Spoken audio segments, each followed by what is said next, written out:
All right, let's go ahead and get started. So welcome to our third webinar in this series. Today, we're talking about quantum materials and manufacturing, building the future. So we're going to be talking about how quantum materials have been driving innovations in manufacturing, leading to stronger, lighter, and more efficient products. So to just introduce the webinar for today in a bit more detail, so the American Physical Society, in partnership with the Johns Hopkins Science Diplomacy Hub, welcomes you to an innovative international event dedicated to advancing global collaboration and understanding in quantum science and technology. This is one of several worldwide initiatives to celebrate 2025 as the International Year of Quantum Science and Technology. So our experience helps connect scientific communities, industry leaders, policymakers, national labs, and the public, fostering discussions on the transformative impact of quantum technologies. All the previous webinars from this series can be found on the APS YouTube channel. And so today we have our third Quantum Connect webinar in this series, and we have three panelists today. We have Andrew Bestwick from Rigetti Computing, Mike Manfra from Purdue University, and Nadia Mason from the University of Chicago. My name is Megan Dahlhauser. I'm an editor with PRX Quantum, and I'll be moderating this session today. For those in the audience, if you have questions as we go along, please feel free to put them in the chat. Leo Parker will be taking those, and we will get to as many as we can towards the end of the seminar. So to get started today, I'm going to just ask the panelists to please introduce yourself and tell us a little bit about what you do in the field of quantum science and research and technologies. For this question and for the rest of the seminar, please feel free to go in whatever order as you care to. I'm not going to call on anybody to, so if you don't want to answer, you're going to be required to answer this one. But for any future questions, you don't have to answer if you don't feel to. So feel free to interact as you care to. But yeah, so whoever would like to get started with introductions, please go right ahead. Okay, I'll start because I'll call on some after me. So yes, I'm Nadia Mason. I'm a physicist, a PhD in physics, more than 30 years working as an experimental scientist on quantum materials and quantum devices. My own research is on hybrid devices, which is where we combine different materials and behaviors to see what new properties emerge that might be helpful or help increase our understanding or useful for something in the future. So an example might be connecting superconducting materials, which have zero resistance, with magnetic materials, which have magnetic moments, and seeing if we can induce new types of magnetic or superconducting switches, for example. I'm also a leader of teams. I'm the dean of the Pritzker School of Molecular Engineering here at University of Chicago, and also the vice president of Science, Innovation, and Partnerships. I mentioned that partly because at PME we're organized by interdisciplinary themes. One of our three themes is quantum science and engineering. So we've really invested heavily in building quantum in the past 15 years, really trying to help develop the ecosystem through partnerships like Chicago Quantum Exchange, which brings together academic researchers, national labs, industry to promote quantum research, workforce, and economic development. So I feel like I have my fingers in a lot of different pies in the quantum areas, and I'm really happy to be here to help talk about both quantum materials and building the quantum future.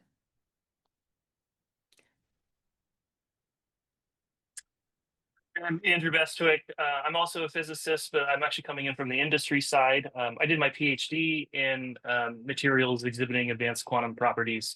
But after that, wanted to work on quantum computing, and the industry was kind of just getting started at that time. I joined Rigetti Computing right after grad school, just when it was a very small company, a handful of people in the conference room, and I've helped to grow it to a bigger company now that builds real hardware, real quantum computers. We do superconducting qubits, so we make the types of quantum computers where you can define circuits on a chip and cool them down to low temperatures, and they take on quantum mechanical properties that we can control. And it's just a very exciting and active place. There's lots of different people, both on the industry side and the academic side, working towards building this technology and finding new ways of exploring quantum science. Materials are going to be, we think, one of the key applications of this technology, and we're really excited to kind of get more people involved and help build the ecosystem as well. Hi, I'm Mike Manfra. I'm an experimental condensed matter physicist by training. I'm a professor at Purdue University, where I also serve as the director of the Purdue Quantum Science and Engineering Institute. In addition, I spent a fair amount of my career in and around industrial laboratories. I worked at Bell Laboratories in Murray Hill, New Jersey for the first 10 years of my career. And while at Purdue, I've been working closely with Microsoft Quantum for many years now. So my experience and focus is on building quantum hardware basically at the quantum plane, and doing that both within academia, but also in industrial laboratories as well. And yeah, so in my group and the activities that I work on the most are associated with building the quantum plane, the materials, device fabrication, and measurements. Thanks. Wonderful. Yeah, we have a wonderful panel today. And so I think this will be a really great discussion with a lot of diverse perspectives from academic and industry backgrounds. So the first question that we have regarding our quantum materials and engineering's topic, first is really just what are quantum materials? So how are these related to quantum devices and technologies? And in your own words, can you describe kind of what those terms mean for our audience? I can start with just something very general, which is I want to distinguish between quantum mechanics, quantum materials, and quantum information, because these are all related to each other, but I think sometimes we'll just use them all as one quantum term, but they're quite different when we talk about them in terms of current technology and applications. So quantum mechanics was developed in 100 years. It's 100 years of quantum. So it was developed in the 1920s, and that has to do with the understanding of the principles of how very small things operate. Atoms have, you can't have any energy. They have quantized energy levels. That's where quantum comes from. Particles act like, everything acts like with a particle and a wave. Those wave functions have superposition. These were new principles, but this idea behind quantum mechanics has informed everything that almost all technologies of the 20th century, from semiconductors to lasers and how the sun, how we get sunlight. So that's quantum mechanics, and those are really important principles, but those are relatively well known. When we talk about quantum materials, it's a little bit different. Here we're talking about materials where these quantum mechanical effects play a central role. So, we're no longer talking about these kind of classical definitions of how hard is a material, or how well does it conduct, or, is it brittle? We're really talking about the particles inside the material, like electrons that conduct electricity in the material. And do we have effects where those electrons, where the electron wave functions are really important? Now, actually, just for metals, understanding a metal, understanding electron wave functions is important. But more recently, we have things like superconductivity, where the electrons pair up in a quantum mechanical way, or topological materials, which I'm sure Mike will talk more about. I think both he and I work on these materials that have that things like superposition and topology and other states play a central role in the electronic behavior. So that's quantum materials. And then quantum information is really using quantum properties like superposition and entanglement for information purposes. And that's computation, sensing, networking, transmitting information in one way or another. And that's something that's really developed in the past 20, 30 years, and has grown exponentially, I think, in the past, in the past decade. So, when we talk about quantum materials, there's a lot of applications generally of quantum materials, from hard drives to superconducting magnets to squid imaging. When we talk about applications of quantum information, it's things like quantum computers and quantum sensors and the next generation of technologies. So that's just set the baseline for differentiating things. But I'm sure these guys can expand on it. Well, one thing that I think is interesting is in the latter two categories, quantum information and quantum materials, there's quite a bit of interplay. In one direction, you could say that quantum information technologies will soon be a very important tool for understanding quantum materials. The sort of native operating system of these materials, after all, is quantum mechanics, and a quantum computer, a quantum information system can simulate and understand its properties on those terms rather than requiring us to use approximations or try to understand things as sort of big, awkward, classical beings that we are. And so I think if the technology progresses and the science as well progresses the way we think it will over the next decade, we're going to have some really important tools coming out of that space to help us with quantum materials. And then in the other direction, there are a whole lot of people building really exciting new quantum information systems out of advanced materials. I'm sure Mike could tell us all about the Microsoft effort taking advantage of all kinds of research in advanced ways of putting new materials together and having something that does new quantum mechanical things that then you can go turn around and build a quantum computer with or a new kind of sensor with. So I think this is going to be a really exciting place to watch is kind of how those two categories interact. Yeah, I believe Nadia summarized it pretty well when making the distinction between quantum mechanics and quantum materials.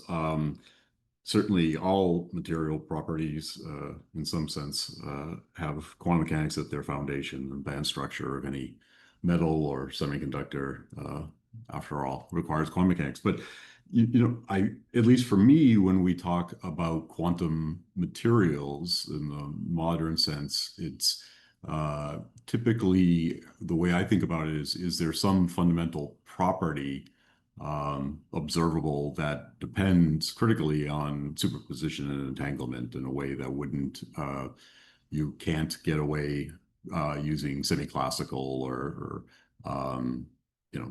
descriptions. And so what's a quantum material can depend on the circumstances, what you're probing and what you're trying to actually understand. So semiconductors, which we now don't necessarily think of as quantum materials, but in certain circumstances, if they're low dimensional or put under extreme conditions of temperature or magnetic field, certainly are quantum materials, as well as the newer things that we are trying to understand, the potential for quantum spin liquids and other highly correlated materials. So these ideas about what's a quantum material, I think we should be open and have a really wide bucket for what we can put in, because it depends a lot on the particular application or circumstances that you're investigating it. But in general, when I think of quantum materials as something that for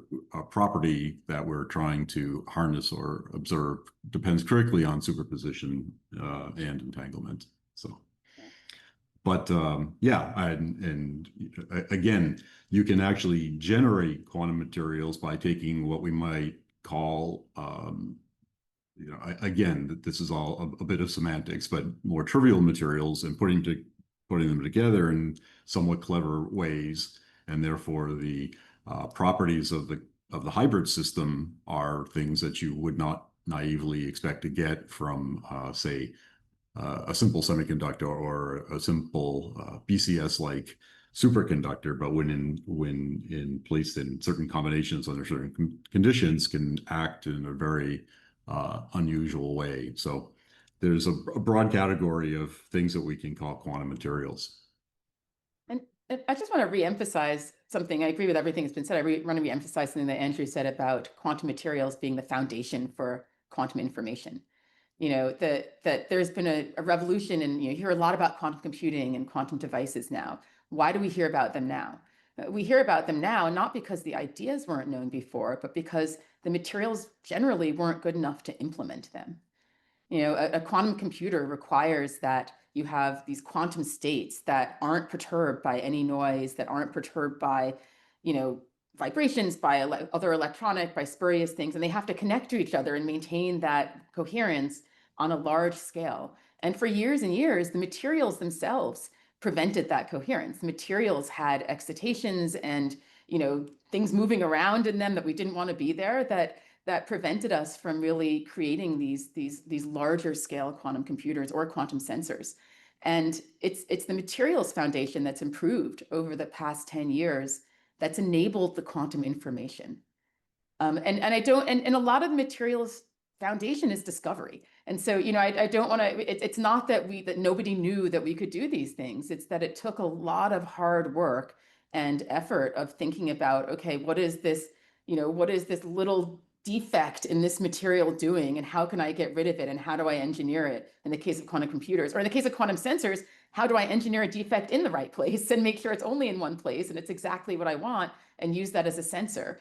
And that materials discovery, technology, creation, that's happened across the board, both in industrial labs and largely in academic labs, where people, I think, don't, again, I'm going to say that people sometimes don't realize that materials work, you know, that's required. That's been what's pushing the field forward, I think.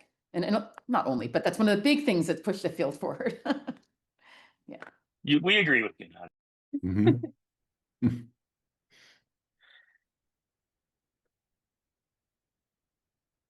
So it does sound like there's a lot of enthusiasm in this particular community for quantum materials, rightfully so. And we've so far been kind of discussing that there is a very large bucket of things that fall into this category.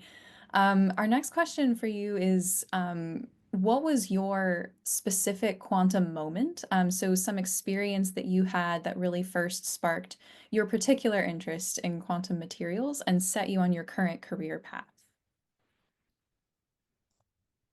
Well, I can start off. It's a fairly distinct moment in time for me. And what I'm discussing now is the realization or transition from doing what I traditionally would call condensed matter physics, which deals with quantum materials, but that it might have quantum information science implications. And it's a long time ago. I'm an old guy, so it was around 2005 or 2006. And I worked in an area, still do, on this, the fractional quantum Hall effect. And it's a physical effect that occurs at low temperature of low dimensional electrons that occurs at low temperatures and high magnetic fields. And you know, we were studying it for physics sake, but then there was the recognition that it could be potentially important for quantum information processing, and you know, sort of one of the first theoretical proposals for a topological qubit. Now, that is, you know, it is a complicated field. The materials are complicated, but it was certainly a moment where I thought, oh, something that I'm doing, which is, you know, sort of just basic esoteric condensed matter physics, may have something to do with this new field of quantum information science. And that, you know, that's stuck with me since. And so there was a very clear event in my early career where I felt, yeah, you know, there's something here beyond just the physics for physics sake that I had been working on. And yeah, so I'll let the others speak as well, but it was very clear for me when this whole notion that quantum information science and the sort of basic materials physics that I was doing were somehow related. It's funny, it was around that same time frame for me as well. I was in a very different place in my career. I was an undergraduate, bouncing around looking for a research project, and I saw a talk by a professor showing one of the first implementations of a small, very small scale quantum computer in spin qubits. And I was just blown away that they were building these devices in these advanced materials and moving individual electrons around, controlling the way they were spinning and using that to encode information. And I was just hooked. I knew that I really wanted to get involved in that kind of work, to, you know, to harness these ideas that I had been learning about in the classroom and turn it into potentially what could become a real technology. So I immediately, you know, banged on that professor's door and asked to work in his lab as an undergraduate, and sort of been doing it ever since. which it's really amazing that how much the field has grown and how much further along things have come. But I still every day I'm amazed that we are able to control these quantum mechanical states, these coherent states that seem so abstract when you're first learning about them, but can be something you can really get your hands on. Yeah, for me, when I was in college, or early years in college, I was really interested in complexity. This idea that a butterfly flaps its wings in one place and it caused a hurricane somewhere else, and I thought that was super cool until I realized that it was mostly theory. And I really I really like working with my hands and doing experiments. And so then I learned about superconductors, which are materials where electrons are correlated. So it's not like it's not air molecules going halfway around the Earth, but it is particles within a material that relate to each other. So one electron on one side of the superconductor can pair up with an electron somewhere else, and they can move across the material with zero electrical resistance. And that's kind of amazing. And actually, almost every metal does this. And to me, just the idea that you can get something bigger than the sum of its parts out of these individual particles that's quantum mechanical, but has this really clear macroscopic effect that's incredibly useful. These are used in MRI magnets, for example. Was really exciting, and maybe want to learn this area more. And of course, once you start in superconductivity, you work your way into quantum pretty quickly with qubits and hybrid devices and all these things. But I will say that related to what Mike and Andrew said as well, that the past decade or so has really seen a boom in quantum information in a way that I didn't expect, and it's clear that this has become not just a grand challenge, but something that is both a tool and a necessary area of research in a way that has superseded many things in an exciting way, I think. Well, that segues perfectly into our next question, which is how the landscape of quantum technology has evolved since you began your career.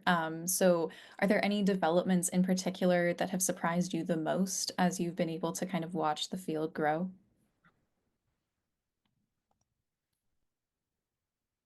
I don't know, Andrew should answer this since he has a Yeah. big company. Yeah. I think the way that it has broken through to the general public has been somewhat surprising to me. I think it's been a blessing and a curse. The sort of enthusiasm that people have, that particularly in a self-interested way, that there are investors interested in funding this work in in an industrial setting, has been a real advantage. It comes with some downsides. There's lots of misperceptions. There's lots of, I think, fairly overblown hype or overpromised timelines. But nonetheless, I wouldn't trade away those things for a general public that hadn't heard of any of this stuff at all. I think it's really neat to see see that kind of consciousness of this topic come into the general public's understanding, and it's been sort of vindicating in a sense that that's something that I was super interested in a long time ago is now something that gets talked about in the news or by random people who I meet, and that's been really neat to watch.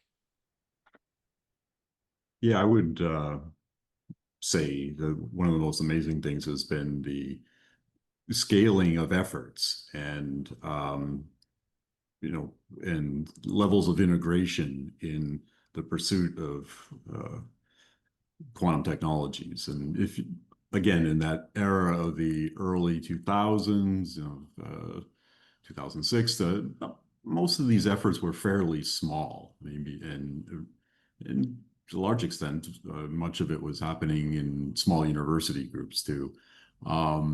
But that's really changed dynamically in the intervening years. And you have a scale of national government levels in terms of national centers like the DOE and others as well. I don't want to, that's just one that came to mind, but where large collaborative groups from universities and national labs and industry sort of pool their resources in order to make progress. And the recognition that there's a big difference between doing proof of principle experiments in an academic laboratory, and that's what I love to do too, and it's beautiful. But making the transition to a real technology requires a level of integration and scaling that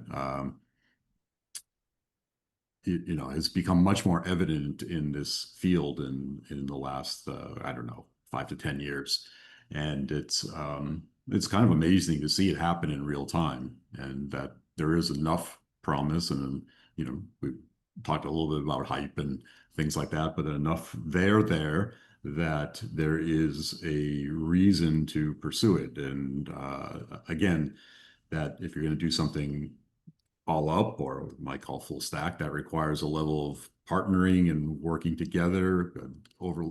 Everyone can't be an expert in every aspect of building a quantum computer. And so that's been really energizing for me to see over the, going from a postdoc into graduate student level work to, fairly involved teams trying to make something real. Yeah. And I want to go back again to the materials aspect of this and say, I've just been surprised at how much better the materials are. I mean, it's really hard to change materials. Like, you get a piece of aluminum, and I mean, imagine you get a piece of aluminum and someone says, like, get rid of all of the atomic defects in there. Like, you can't just go in and pull them out. Right? It's not that easy. They have to be grown. They have to be created in different environments. You have to really understand them. So, this improvements in materials and in configuration of qubits, for example, has led to a tenfold increase in the coherence time. So coherence times is just how long can the qubit maintain its information, basically. And in 2014, this was of the order of between 5 and 20 microseconds. In 2024, it was 200 to 300, right? That's an order of magnitude improvement, which had to do with a lot of things. It was dielectric materials that the gate material had to be changed, the superconducting material had to be changed, the configuration of some of the qubits, some of the damping of the noise had to be added with external gates. There's a lot of things that had to be added, but then you get this order of magnitude change in T2 and in T1, which is the relaxation time, also had an order of magnitude improvement. And so this is enabling, right? This is what takes us from something that's a theoretical few small thing to the scaling that's possible right now. Well, the development of materials, I think, it's driven in part by having a driver for it. There's a real need. We all made our devices early on, whether they be in aluminum oxide transmons or devices in gallium arsenide. They were not so good when they started out, and then you realize in order to make progress that you had to understand the defect structure and what's limiting coherence in these materials. And so there's a real driver, and I think that is necessary and actually beneficial. And that also has sort of secondary effects where you're trying to do one thing, but in the process that there are developments in material science that have secondary benefits as well. And so that's really great to see too. But it's having this, for me, I have a very narrow view of things sometimes, but having a device metric where you say, this thing has to get better, why is it not, is a good way of driving improvements in materials. Along with, as Nadia mentioned earlier, just sort of fundamental discovery and finding new systems which sort of intrinsically do better than something we already have. You can't minimize the sort of painstaking incremental improvement that's taken place over the last 20 years or so too. So, but it's, I'm not sure if there is weren't drivers for it, that there'd be so much concerted effort and so many people working on it. So it's a good thing to have. And I know there's a question online about the pain points, and one of the it's incredible that the advances in coherence times in computers have gone up by an order of magnitude. But if we want to scale from thousands to millions of qubits, we have to actually go faster than that. And so, this is one of the pain points. How do we speed up the process of increasing coherence times, of making sure that we can do it in a way that's actually scalable, right? You can put it on a chip still, and it doesn't involve, a million lasers or something like that. These are still hard problems.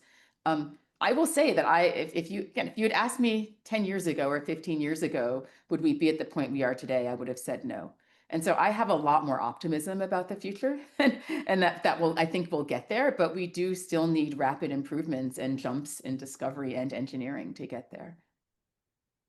And I think one of the things that Mike said about how the efforts have scaled, that also is going to need to continue to grow. We're going to need to have more and more people involved, and these efforts are going to get quite a bit larger. Not just from the materials improvement standpoint that Nadia just covered, but also just putting together these enormous systems is going to be a massive engineering effort and scientific effort that is going to involve a lot of people.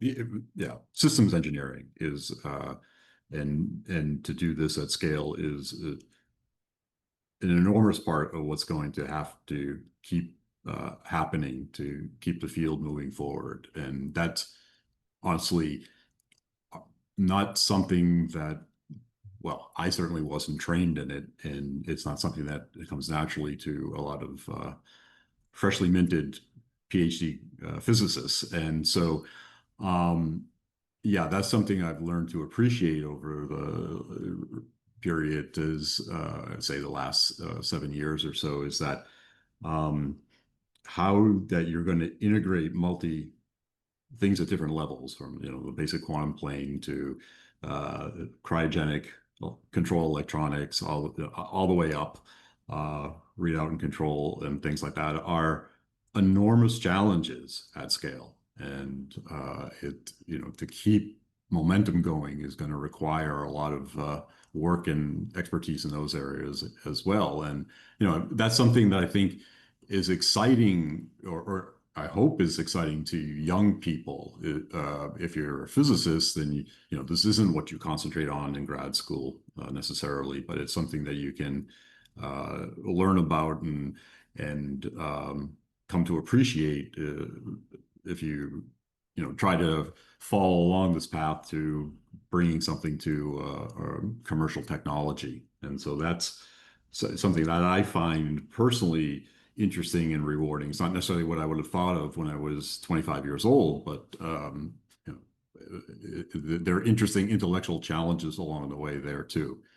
And yeah, and just also with materials, there's the idea you want to keep discovering new materials with ideal properties or enhanced properties.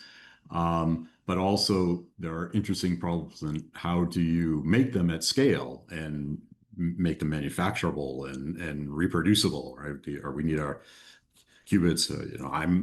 Have a background in MBE growth, molecular beam epitaxy growth, and it can't be just a little bullseye at the center of the wafer that we always love and carve our devices out.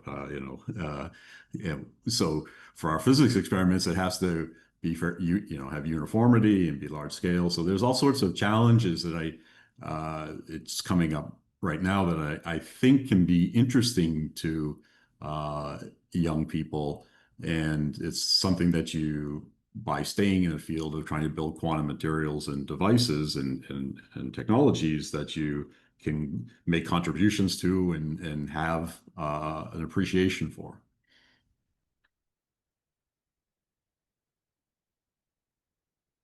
So yeah, you've all talked a lot about the importance of the excitement that the public and also people entering the field, to the importance of the excitement there for helping grow the field, and a lot of the different ways in which you've been surprised about the number and importance of the developments that have been happening in the past decade or more. But with that comes sometimes a lot of hype and maybe overexcitement about certain types of developments that have occurred. How do you navigate hype versus reality in like quantum computing and related technologies? particularly if you're dealing with, stakeholders versus investors versus public versus, maybe people interested in entering the field. There's lots of different audiences involved in that. How do you navigate that?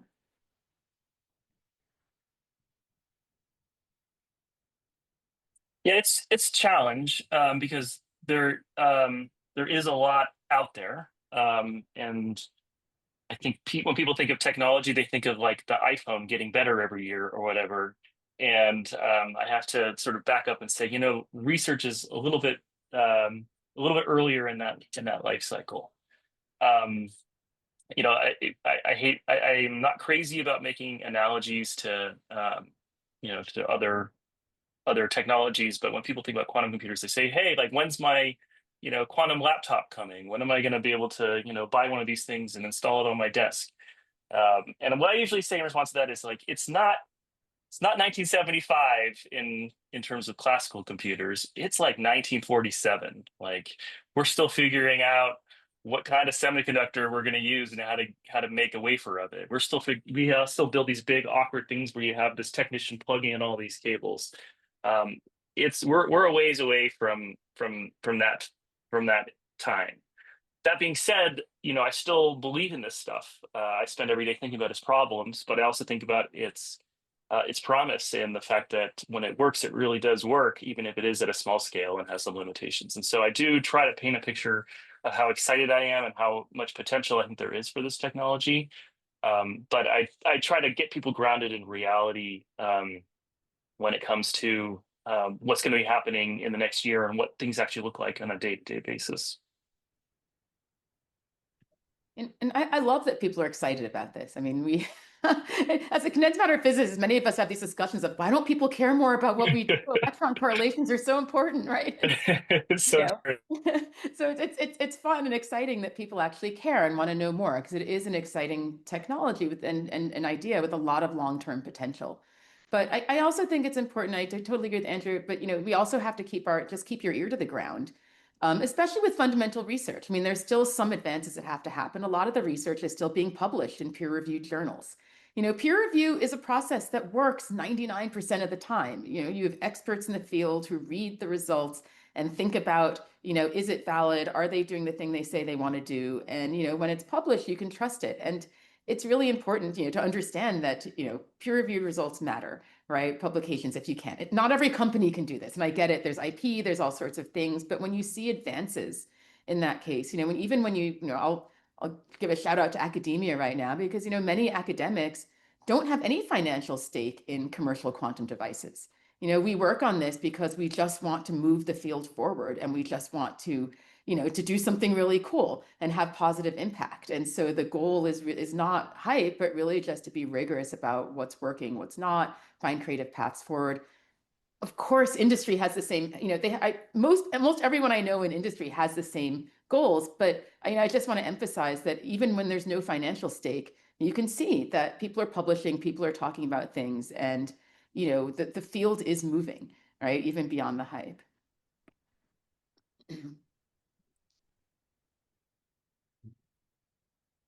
Yeah, I think if we're discussing here, we could be sophisticated enough to know when we're discussing things that are grounded in real science and data and with our colleagues. And our job, of course, is to present that in the most transparent and clear way possible. And sometimes the PR departments of companies have, well, first of all, I think sometimes they're speaking to a different audience. They're not necessarily trying to convince a PhD engineer or physicist working in the area. And so we see things as hyped up, and of course they are. But it's our responsibility as professionals and scientists is to maintain the level of rigor and transparency. And, this is one of the values of the peer review publication process, as Nadia alluded to. And I think people can be sophisticated enough to understand when we're talking about something that's based in the scientific process and the rigor that we all hold ourselves accountable to, and what is perhaps something that's being overblown a bit in the popular press. So there are circumstances where if you read the clickbait online, that things get a little out of hand for sure. But at the same time, I think most people here on this panel, we can make very clear distinctions between what is the work we're doing and how we apply the scientific method and can substantiate the claims. So I still have faith that both commercial endeavor and scientific advancements can happen. I think, there's been, over the course of the last 80 years or so, many exemplars that we could point to. And, again, I'm a little biased. I come from Bell Labs, and so I'm working for a company is not working for, the evil empire. Darth Vader does not necessarily run every industrial research laboratory. So there is a balance that has to be maintained, and we have to maintain our the strictest levels of integrity that we can, of course. And I wouldn't say anything otherwise, but I think work that goes on in industry and academic settings can be complementary, and this has worked. As Nadia said, well, she was talking about the peer review process, but in a large number of cases, this can work very well. And, there, of course, will always be a few examples that get highlighted that prove that point wrong. But on the whole, I think we should, keep pursuing and maintaining the scientific standards, but also investigate the potential for bringing real technology to the market and seeing where we can take it.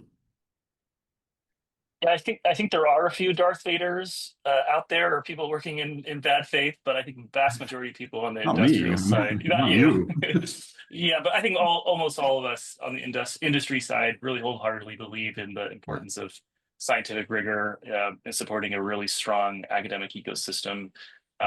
We contribute to peer-reviewed articles as often as we can, and benefit tremendously from the amount of scientific research that's happening in a very rigorous way. So I think it's by and large a very healthy dynamic in terms of how the different people are approaching this from different angles, and we all just need to stay grounded in what has been rigorously shown and use that as the centerpiece of our communication. Yeah, I think let's try to maybe expand a little bit too for our next question. In some of what you've all been discussing now is what kinds of collaborations and ecosystems are proving to be the most effective in moving quantum technologies forward. So we've talked a little bit about differences in perspectives and kind of activities going on in industry and academic settings. But what makes these partnerships, and maybe if you have any with government institutions as well, what makes these partnerships uniquely powerful in quantum areas in particular? And I hope in that last question, I didn't seem like I was throwing industry under the bus, because I No. industry is incredibly rigorous in a very similar way. I was just trying to articulate that there's checks on the system at multiple levels. I agree. No offense was taken. Yeah, and actually, that's why I wanted to start to say here that all of us, across the board in academia and industry, at the labs and the government level, rely on these multi-sector partnerships. This is one of the most impressive things I've seen, is the level of partnership across the quantum ecosystem is stronger than almost any other field that I've seen, with academia pushing frontiers, industry scaling, government funding. National labs are deeply involved in this, sharing infrastructure goals. One example is the National Quantum Initiative, which funded these really big research grants from the Department of Energy and the National Science Foundation. And these required partnerships with industry, partnerships with that. The DOE ones were out of the national labs. And I think there's been just a tremendous amount of good that's come of people working together, knowing each other, really thinking through some of these big ideas. I will just say, from within Illinois, we've tried really hard to build up an ecosystem with things like Chicago Quantum Exchange, which does a similar thing, bringing together industry, academia, the labs. And we've had a lot of significant state support from our governor, who has helped us. It's nice to say that you're bringing people together, but without any funding to do anything, it's really hard to do. So we've had incredible support for building the ecosystem. And now we have this Illinois Quantum and Microelectronics Park, which is one of the first quantum research parks in the country, which is, again, has the goal of bringing in quantum industry and leveraging the rest of the ecosystem. So it's really uniquely powerful in quantum, and I think it works really well. But from what I can tell, yeah. Yeah, thanks to the efforts of Nadia and her governor, I spend a lot of time in the Chicago area, actually. Like we participate in one of those National Quantum Initiative centers, the Superconducting Quantum Materials Sciences Center, based out of Fermilab outside of Chicago. And it's a really neat collaboration because we have national lab researchers, we have academic researchers from lots of universities, and we have industry people, both IBM, us, one of the dual fridge manufacturers. We're all part of this, and we just work side by side on really neat research that can bring together the best of what everyone has to offer. It's pretty cool that industry can bring in the ability to do build big chips and make big systems, but then we can go talk to like one of the world's leading transmission electron microscope researchers who can tell us at an atomic level exactly what's going on with our devices. It's I think a really powerful model that has both I think advanced the science and helped the industrial side move faster in their technology. Yeah, I can just add, I concur with what's been said previously, but I'm a professor at Purdue, but both work with national labs we're part of the Quantum Science Center out of Oak Ridge National Lab, the DOE Center. And it's not just me, there's 12 all faculty who are co-PIs and participating with national people from national labs. And of course, I've worked and established this Microsoft laboratory on the campus of Purdue as well. And so there's an example of industry at the time, starting out, reaching out to some people in universities because they had a need, and that grew, and now it's a big thing beyond anything I'm doing in my own laboratory. But that also brought Microsoft into contact with the Quantum Science Center, and they're like Andrew, you're describing, your company is part of one of the DOE Science Centers. Microsoft is part of the one out of Oak Ridge as well. And so I think these things can be very fruitful, and they can start involving, as I said, many faculty, not just individuals like you and me. And that's a healthy thing, and for the development so in the national interest to do so. So I think that's been a real blossoming. Again, that's been on the order of 5 to 7 years as well. So let's do one last question before we have a lot of questions from the audience. So to kind of round out this first section of the webinar, would you be able to discuss briefly what skills you might consider the most valuable for the next generation of quantum professionals beyond just the technical expertise in quantum physics or related disciplines? Do you have any advice that you might give to students or professionals that are looking to shift into this field?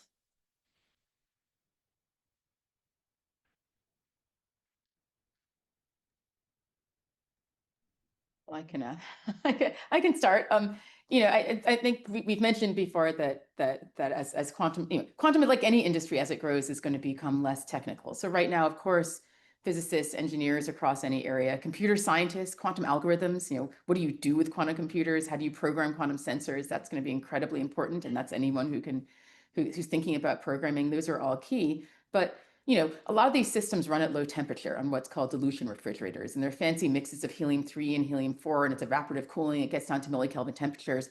But to run it, you just have to be a plumber, right? You don't have to, it doesn't take any special skill. So if you're going to have a bank of these things, we need people Thanks, who Nadia. can do, like, right? Who can do plumbing or like help work on cryogenics plants.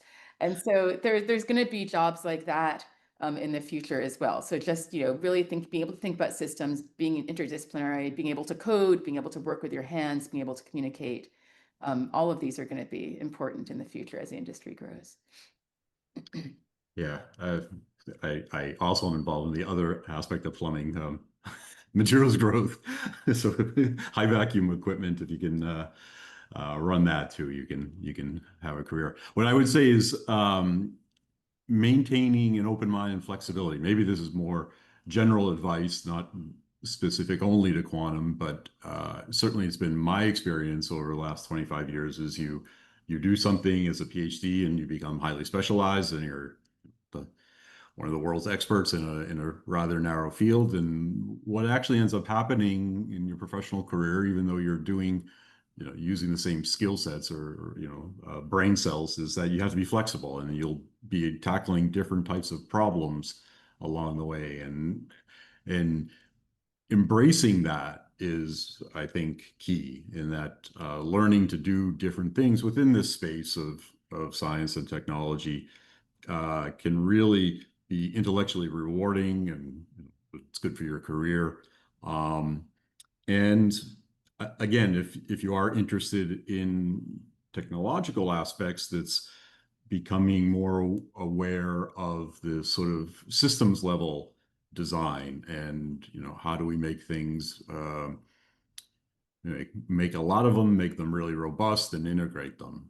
That's something that, again, I certainly as a physics PhD didn't know that great. I knew how to make my experiment work with some dental floss and some Scotch tape and things like that. And but to really make a difference in a technology that can be useful for people, it takes expanding your skill set. So I think that's both a challenge, but also can be very rewarding, and that you're going to, as you're coming out, you should expect that you're going to do different things and be presented with different challenges along the way.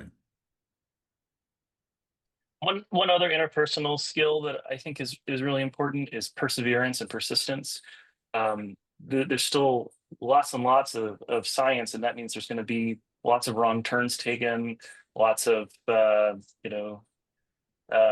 of guessing and checking, and lots of failure. This is one of the things that you learn in a scientific training, in graduate school, for instance. In addition to becoming the world expert in some narrow thing, you also learn how to fail a lot and how to keep going and how to keep trying and keep working on a problem.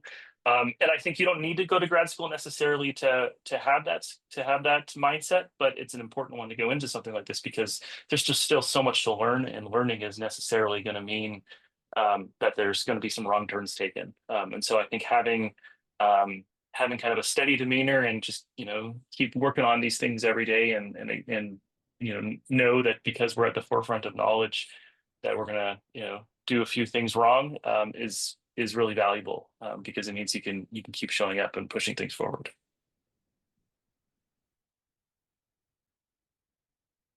Great. Yeah. So we're going to move into some of the questions from the audience.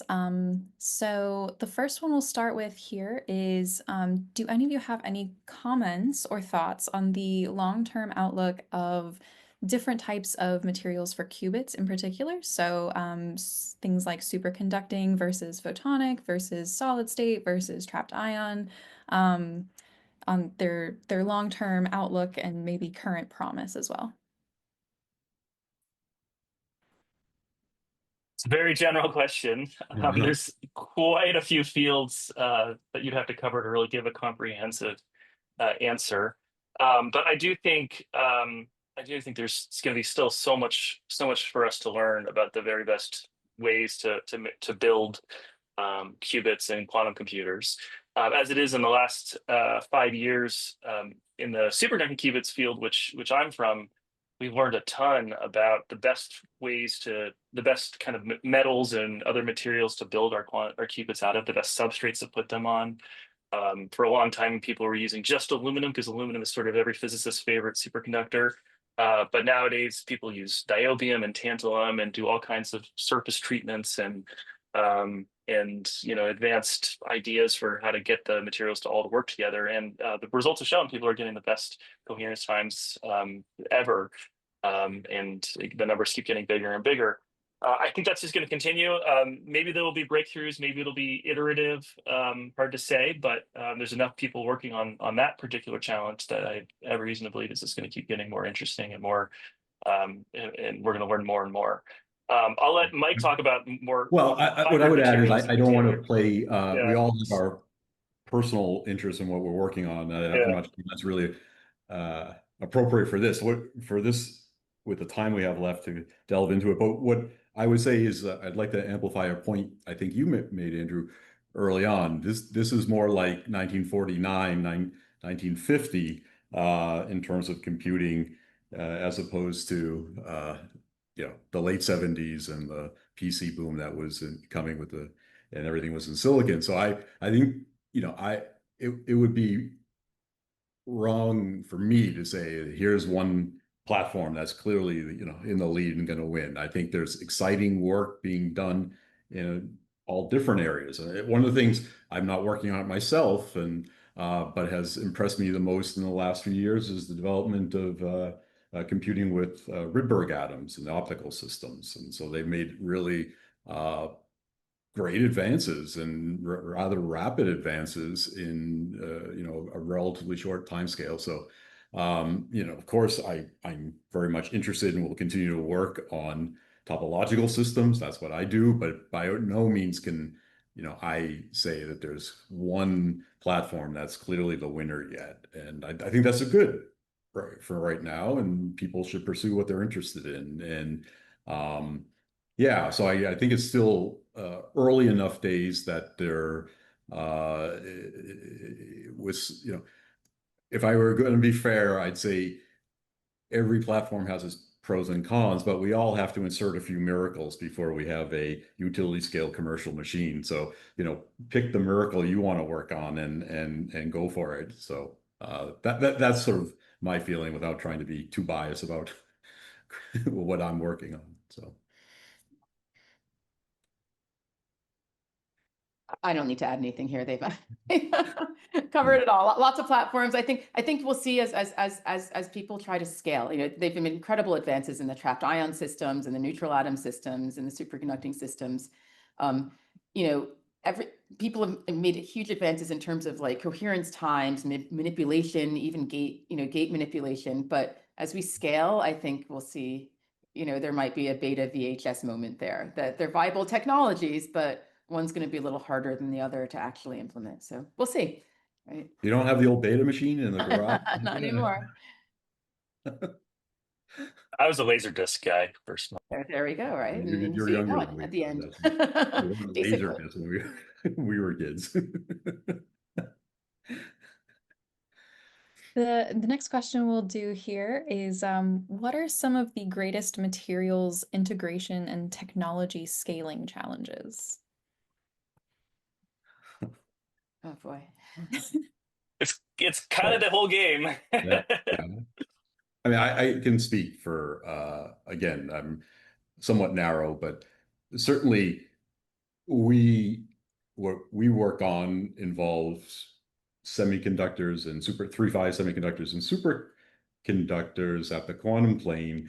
And we don't want individual microwave lines going out from each qubit up to room temperature and have all control electronics at room temperature. And so figuring out again, and I am speaking personally about what I work on, how to have low temperature integrated control and readout electronics in close proximity to materials that may not be silicon CMOS is an integration challenge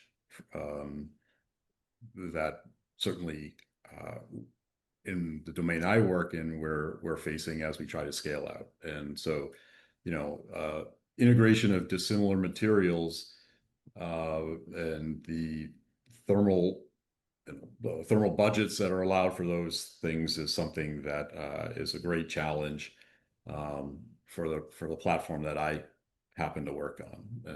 But I'm sure there's others as well. But this, how do you control a large number of qubits and do it at low temperature so you're not taking out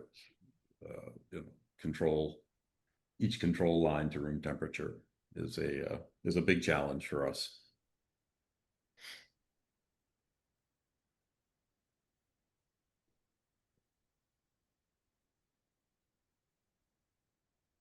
Yeah, if there's no more comments, we can move on to the next question. We do have a long list of them. There's plenty of material. Do you have any thoughts on the ways that we might be able to retool academia to help create the necessary workforce by 2030? So that in this particular audience member's question, they comment specifically on the lack of formal training in mathematical rigor, and particularly in statistics, to fully understand some of the related concepts here. So do you have any thoughts on how we might be able to help the necessary workforce development? Yeah, I mean, I'm not sure statistics is the most important thing for quantum. It's important for a lot of things, but math is, math is really important. I will say that one of the things that I've found that holds students back when they get to college is a weaker math background. And if I could change one thing, I'd strengthen the math skills of every high school student in the country, because math is the alphabet. It's the alphabet that you use to write the sentences of science.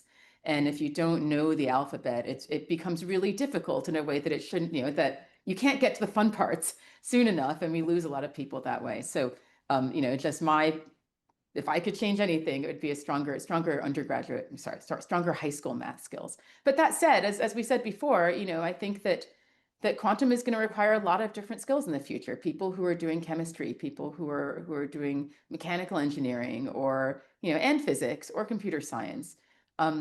We need to keep training scientists and engineers and communicators and people who can bridge between different fields, science and economics and other areas. We need to make sure that we're investing in training the future, right, in different ways. And I think especially a lot of hands-on training matters, right? A lot of these are federally funded grants, have money for undergraduates to be trained, for graduates to be trained. As those come under threat, we risk losing our workforce. So I think it's really important to make sure that there is funding for training students at every level. You're starting to see some nascent programs too at the universities where they, Nadia's point is quite accurate, but very general in terms of math training for young people in the United States. But what I've noticed in the last few years is that some universities now have degree programs specifically in quantum, not, you're a physicist who happens to be working on quantum systems. We had the first one at Chicago, so I have to throw that out there. Oh, no, she's just Undergraduate and PhD. I threw up that softball so she could hit it out of the park. There you go. Yeah, but there are others too, Nadia. Sure. And it doesn't necessarily have to be a PhD either, right? I mean, these can be both bachelor's level programs or master's level programs. And I think,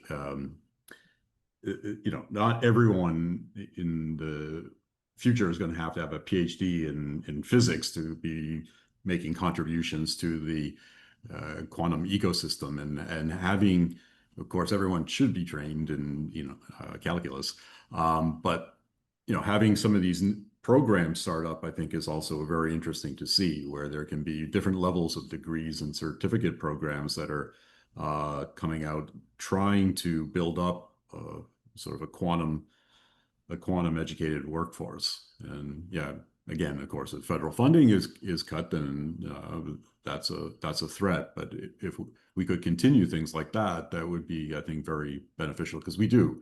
And I think this is a very important aspect. It's in the national interest to be training a literate, quantum literate, and mathematically savvy workforce and citizenry. And so to the extent that quantum can help that along, the better.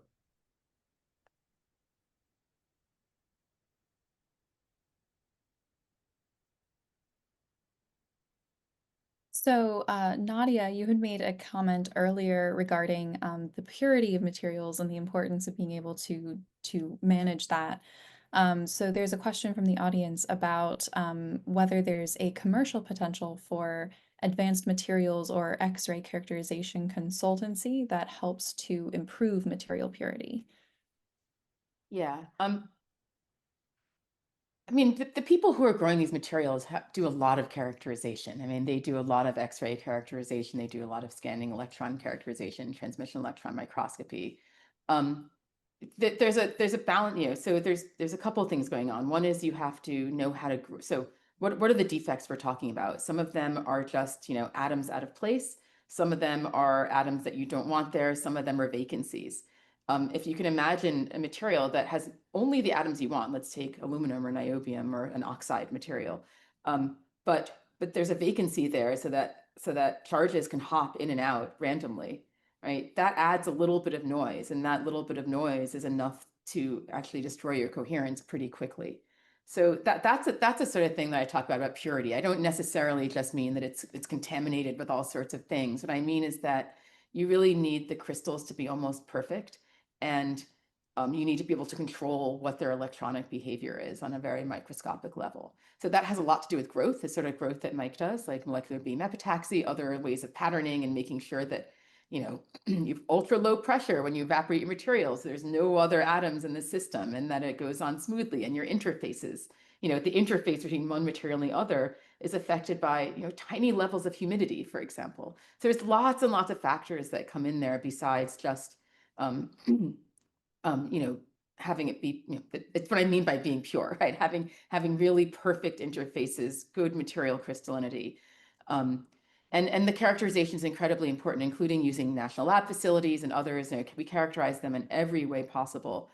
But some things are just, it's hard to control. And sometimes it takes even a leap of imagination to know how to control these. So, you know, sometimes if you have a two-level system in your contact, for example, going into your qubit or your junction, maybe you can't engineer that out, but maybe you can put another metal on top that damps out, that absorbs that energy, and therefore reduces the noise that goes through your junction. So it's part engineering and part growth and part, you know, just studying where the defects and disorder is. But yes, all of those characterization tools are used, and they matter all the time. And if someone wanted to start a consulting firm that made the best superconducting and qubit materials ever, they'd probably, or topological, whatever, you know, they'd probably do well. But the last thing I'll say is one complication is sometimes you can make something using the same recipe in place A and place B, and they're totally different. And, you know, this happens a lot. And so then that tells you the subtleties that are involved.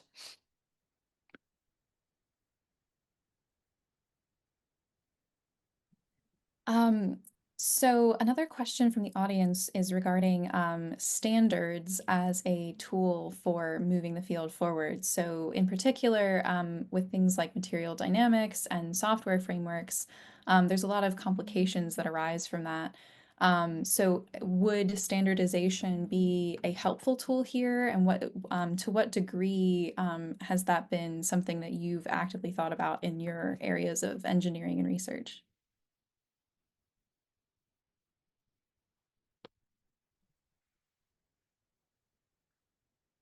I'm not sure if I completely know where the question was going, but certainly there are some benefits in terms of standardized software and control and measurement techniques that making those things, not forcing it on any particular platform or anything, but you know, within an area, having a standard language and standardization of electron. Now I'm talking about electronics for controlling experiments and the software that you use to run them is certainly has benefit, and where not everyone, you know, just to give you an example, in the old days, you know, everyone would be programming field programmable gate arrays, and that's not something you want to be doing. If there are standards of electronics and to make and so that the interface to the user becomes a little bit higher level, And that can have benefits for across different platforms. So I'm not sure if that's answering the question. I'm just know, in the early days, people they took the electronics that was commercially available and put it together themselves and had various software platforms that they developed, but then it was very hard to translate. If you went from one lab to the other, or even one fridge to the other, and it would be kind of a nightmare. And so there are even companies, small companies, and that focus on this type of stuff, and I've certainly seen great benefit coming about for that. I'm sure that's a question, but certainly in the field where you can have a sort of a common approach or suite of tools to use can be very beneficial.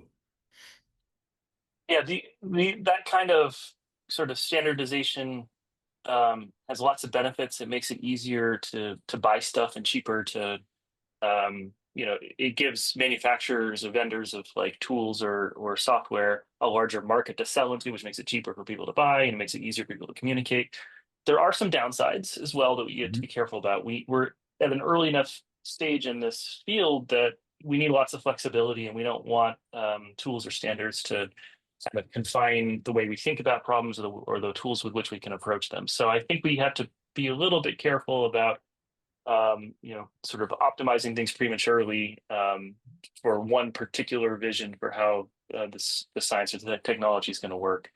But that being said, when a standard makes sense and people adopt it, there are tremendous benefits to everyone involved.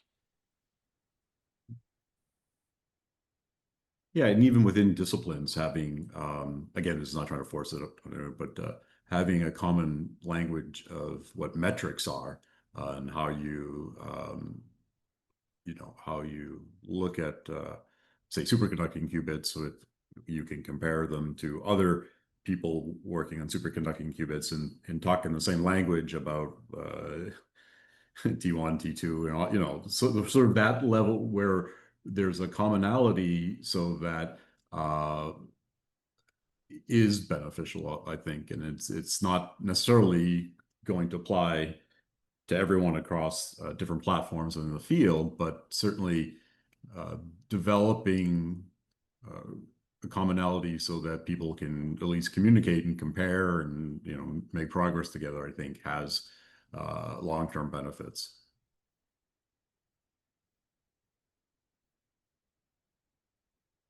So Nadia touched on this a little bit earlier, but I wanted to kind of highlight this particular question as just what do you see as the biggest pain point currently in quantum materials, and how do you see this getting resolved? And so quantum materials is a big field, as we said, right? I mean, again, so when we talk about quantum materials, it can be anything from a magnet to a superconductor to a two-dimensional system like graphene, or a multi-layer 2D system like tungsten diselenide plus graphene. Topological materials be considered quantum materials. These are huge. It's a huge breadth of things we're talking about, but in general, I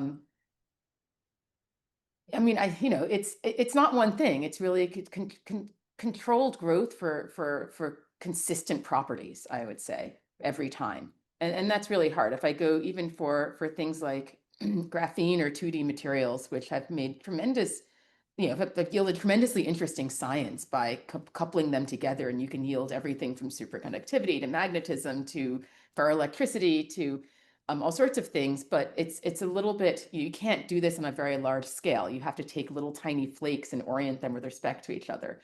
So in those cases, if you could scale it up and make something that was a perfect, 1-inch piece of graphene every time, and a perfect 1-inch piece of, molybdenum disulfide, and move them around and manipulate them, you could do much more. But it's really hard to scale up materials, again, leaving their crystal structure the same, without having a lot of defects or rips or tearing. So that's for 2D materials. When we get into a lot of these superconducting materials, like we talked about, again, it's both individual defects in crystallinity, but also interfaces. I think Mike mentioned this.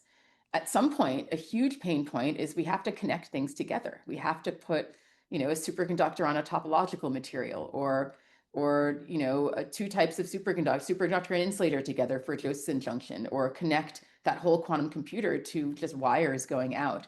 And every time you make a connection, there's a chance for disorder, and disorder leads to noise, and noise destroys your properties. So if you can think of every time you do this, there's a problem. I think that's one of the issues with scaling and growing, is just interfaces, controlling them. I would agree completely. That's the biggest pain point for me, is the interfacing of heterogeneous interfacing of materials. And every time there's an interface, you have a problem. You can, mitigate those problems and keep making progress, but certainly that's a significant challenge. And at a more fundamental, that's at a level where we're trying to make devices and control them. I think one of my experiences over the last 3 years, which it's not an area I work in, but I've been watching it through this DOE Quantum Science Center, so for the people who are interested in looking at, say, magnetic structure and some of these complex materials, it's a chemistry problem, but lots of different constituents in them, and that's hard. First, there's crystal growers and lots of them at the national labs like Oak Ridge and Los Alamos National Labs, and they can make very nice crystals. But then, how to build the technology around, like if I want to make electrical contacts to it, or I want to, sort of do something with it. There is sort of this valley of where things are hard. If there isn't a strong enough driver, it's difficult to get enough people excited about putting the effort in. And so that's something I don't know if I have a great answer to, but I've certainly seen as a pain point. There's a lot of interesting materials that are made, and then potential to be quantum spin liquids and things like that. But the number of tools that we can bring to bear to sort of suss it out, is it really a quantum spin liquid or not, is still limited. So like neutron scattering, they're sort of bulk techniques, and that's something that limits quantum materials writ large. Some of the things that we've been talking about in those more traditional superconductors or semiconductors that they work in, a lot of that stuff's been worked out. But for a lot of these more exotic materials, the technology doesn't really exist yet, and that's a pain point, because it limits how far the research can go. And so I'm not sure what the solution is. Obviously, it has to be specific to the different suites of materials, but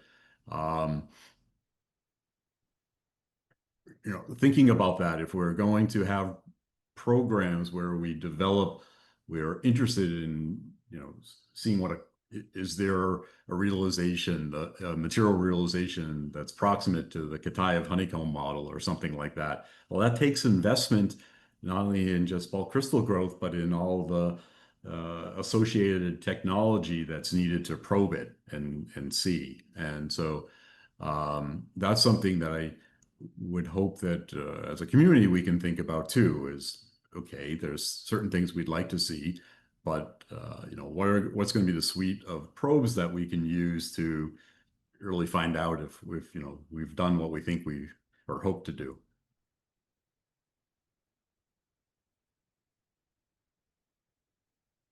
So we are about at the end of our session, and so apologies to the questions that we won't have time to get to from the audience members, but if you would like to, you can reach out to the organizers. So Leo Parker, I believe his contact information should be somewhere in the event information, and he can get you in contact or have your questions answered potentially. But we'll just finish up with if you have any final parting thoughts for the audience, feel free to free form close out if there's anything that you want to elaborate on or anything, or if there's anything that you wish we had been able to get to. We'll just finish up here if anybody has any final thoughts. So I just wanted to say that, we talk broadly about quantum materials, and I want to emphasize that quantum materials writ large have had a lot of applications already, in low power electronics and in MRIs and magnetic and spintronic devices and magnetic memory. What we're working toward is sort of multifold, both making new materials for lots of different applications in technology, for understanding things better so we can build sort of unknown things in the future, and for making new materials for known needs of quantum information. And these all are intertwined with each other, but I really think that we're making progress, really remarkable progress. Some applications are out already. There's a lot of really exciting things that are yet to come that rests on materials, and a lot of hard work is going into it, but it's happening. So it's exciting. That's what I wanted to end with.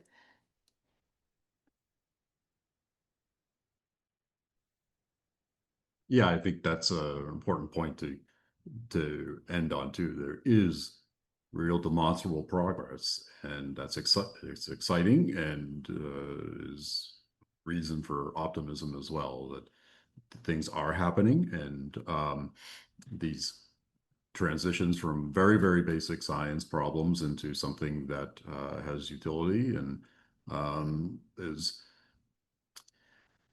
sort of it has been for 70 years or so, the lifeblood of technological innovation, in one of the strong suits of the United States and its scientific endeavors. And so, I'm excited to keep working it. I, want to encourage young people. It's a very interesting thing to be working on. It'll continue. For me, this sort of interplay of very fundamental physics and, at least the glimmer of hope that it could have some utility, change the way people do things, is very attractive. And I hope that for the young people listening, there's a sense of enthusiasm that this is something exciting to do, and it's, both very basic, but also can, within your lifetime, have practical applications as well. Thanks. And thanks to everyone on the panel for participating. Yeah, thank you for organizing this. Yeah, this has been fun. Thank you. Thank you for a wonderful discussion. I hope you all have a wonderful rest of your day. Okay. Thank you. Bye-bye.